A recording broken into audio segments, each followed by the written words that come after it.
കൊച്ചിയിൽ ഹൈബ്രിഡ് കഞ്ചാവുമായി 2 സിനിമാ സംവിധായകർ ഉൾപ്പെടെ 3 പേർ അറസ്റ്റിലായ സംഭവത്തിൽ കൂടുതൽ വിവരങ്ങൾ പുറത്തുവരികയാണ്. കഞ്ചാവ് എത്തിച്ചവരെക്കുറിച്ച് നിർണായക വിവരങ്ങൾ എക്സൈസിന് ലഭിച്ചിട്ടുണ്ട്. തല്ലമാല സിനിമയുടെ സംവിധായകൻ ഖാലിദ് റഹ്മാനും തമാശ സിനിമയുടെ സംവിധായകൻ അഷ്റഫ് ഹംസയുമാണ് കൊച്ചിയിലെ ഫ്ളാറ്റിൽ നിന്ന് ഇന്നലെ രാത്രിയിൽ പിടിയിലായത്. 24 ആണ് ഈ വാർത്ത ആദ്യം പുറത്തുവിട്ടത്. വിവരങ്ങളുമായി അശ്വിൻ പാലാഴി ചേരുകയാണ്. അശ്വിൻ, എന്തായാലും 2 യുവ സംവിധായകരാണ് കഞ്ചാവുമായി പിടിയിലായിരിക്കുന്നത്. അവരോടൊപ്പം മറ്റൊരാൾ കൂടി പിടിയിലായിട്ടുണ്ട്. ഇതേ സംബന്ധിച്ച് എന്തൊക്കെ പുതിയ വിവരങ്ങൾ ഇപ്പോൾ പുറത്തു വരുന്നുണ്ട്?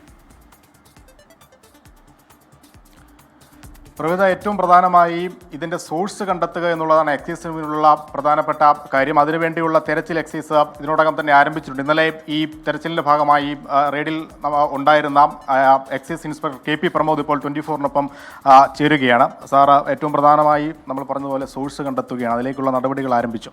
തീർച്ചയായിട്ടും നടപടികൾ ആരംഭിക്കും. ഞങ്ങൾ ഇതിനായിട്ട് ബന്ധപ്പെട്ട് സൈബർ സെല്ലുമായിട്ട് ബന്ധപ്പെട്ടിട്ടുണ്ട്. അതിൻ്റെ വിവരങ്ങൾ ലഭ്യമാണെന്ന് പറയുക തീർച്ചയായിട്ടും ഇതിൻ്റെ ഉറവിടം സംബന്ധിച്ചുള്ള അന്വേഷണം ഉണ്ടാവും.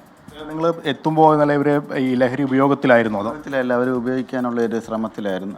അവർ ജസ്റ്റ് അതിനുള്ള ആരംഭം മാത്രമേ ഉണ്ടാവുള്ളൂ. അപ്പോൾ അതിന് മുമ്പ് നമ്മൾ പിടികൂടുകയായിരുന്നു.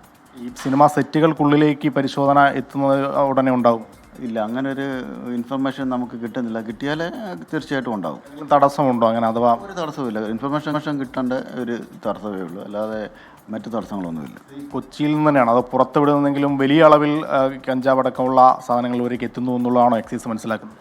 അത് വലിയ അളവിലുണ്ടോ എന്ന് അറിയത്തില്ല. അത് കൂടുതൽ അന്വേഷണം നടത്തിയാൽ മാത്രമേ നമുക്ക് അതിലൊരു മറുപടി പറയാൻ പറ്റത്തുള്ളൂ. ഹൈബ്രിഡ് കഞ്ചാവായിരുന്നു ഇവരുടെ കൈവശം? തീർച്ചയായിട്ടും ആയിരുന്നു. വളരെ അളവ് ചെറുതാണെങ്കിലും അത് വില കൂടുതലായിട്ട് വരുന്ന ഒരു സംഗതിയാണ്. ഇപ്പോൾ തുടർ നടപടികൾ എങ്ങനെയായിരിക്കും ഈ സംഭവം? അടുത്ത ഇത് കൊടുത്ത ഒരാളെ പറ്റി ചെറിയ സൂചനയുണ്ട്. അയാളെ കേന്ദ്രീകരിച്ചുള്ള അന്വേഷണം തീർച്ചയായിട്ടും ഉണ്ടാവും. ഇത് വലിയ അളവിൽ കൊണ്ടുവന്ന് ഇവരിലേക്ക് എത്തിച്ച ആളെ കുറിച്ച്? തീർച്ചയായിട്ടും മലയാളി തന്നെയാണ്. ആരാന്ന് ഒരു ഊഹവേ ഉള്ളൂ. അപ്പോൾ അവർ കൊടുത്ത ആളെ പറ്റി ചെറിയ സൂചനയുണ്ട്. അതിനെപ്പറ്റി തീർച്ചയായിട്ടും അന്വേഷിക്കും. ഈ വലിയ പിടിപാടുള്ള അങ്ങനെ എന്തെങ്കിലും സൂചന? അങ്ങനൊന്നും ആയിരിക്കാൻ വഴിയില്ല. നേരത്തെ ആലപ്പുഴയിൽ ഒരു ഹൈബ്രിഡ് കഞ്ചാവ് പിടികൂടിയ കേസുണ്ട്. അതുമായി ബന്ധം എന്തെങ്കിലും തരത്തിൽ? അങ്ങനെ ഏതായിട്ട് ബന്ധമുള്ളതായിട്ട് ഈ നിമിഷങ്ങളിൽ ഒരു അറിവില്ല ഞങ്ങൾക്ക്.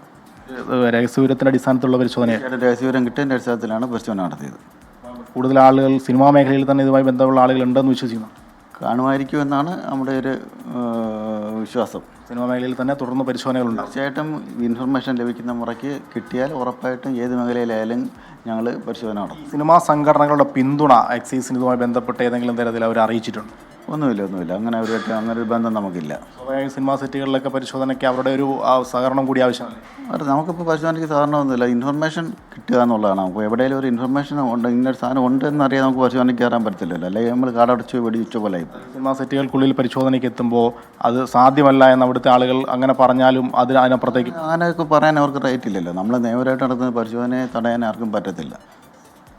എന്തായാലും അതുമായി ബന്ധപ്പെട്ട കൂടുതൽ കാര്യങ്ങളാണ് KP പ്രമോദ് സാർ ഇപ്പോൾ വ്യക്തമാക്കിയത്. പരിശോധനയുമായി മുന്നോട്ട് പോകും എന്നുള്ളതാണ് പറയുന്നത്. കഞ്ചാവ് എത്തിച്ച ആളെക്കുറിച്ച് വ്യക്തമായ വിവരം ലഭിച്ചിരിക്കുന്നു. ഉടൻ തന്നെ അയാളിലേക്ക് എത്താൻ കഴിയും എന്നുള്ളതാണ് എക്സൈസ് പറയുന്നത്. എന്തായാലും സിനിമാ മേഖലയിൽ വ്യാപകമായതുണ്ട് എന്നുകൂടി പറയുന്നു. ഒരു പരിധിയുമില്ലാതെ സിനിമ സെറ്റുകളിലേക്ക് കൂടി പരിശോധനയുമായി പോകാനാകും എന്നുള്ളതാണ് എക്സൈസ് ഇപ്പോൾ വ്യക്തമാക്കിയിരിക്കുന്നത്. പ്രവിധ, തീർച്ചയായും അത്തരത്തിലുള്ള നടപടികൾ തന്നെയാണ് വേണ്ടത്. അത് തന്നെയാണ് പ്രേക്ഷകരും പലരും കമന്റ് ബോക്സിൽ രേഖപ്പെടുത്തുന്നത്. എന്താണെങ്കിലും ശക്തമായ നടപടി തന്നെ ഇതുമായി ബന്ധപ്പെട്ട് ഉണ്ടാകട്ടെ. ഇതിൽ ആരാണ് ഈ ലഹരി വിൽപ്പന നടത്തുന്നത് അല്ലെങ്കിൽ ഇവരിലേക്കൊക്കെ ലഹരി എത്തിക്കുന്നത്, ആ വലിയ ആളിലേക്ക് തന്നെ എത്തട്ടെ അന്വേഷണം. അവരെ പിടികൂടട്ടെ, നിയമത്തിന് മുന്നിൽ കൊണ്ടുവരാനാകട്ടെ എന്നാണ് നമ്മളും ആഗ്രഹിക്കുന്നത്.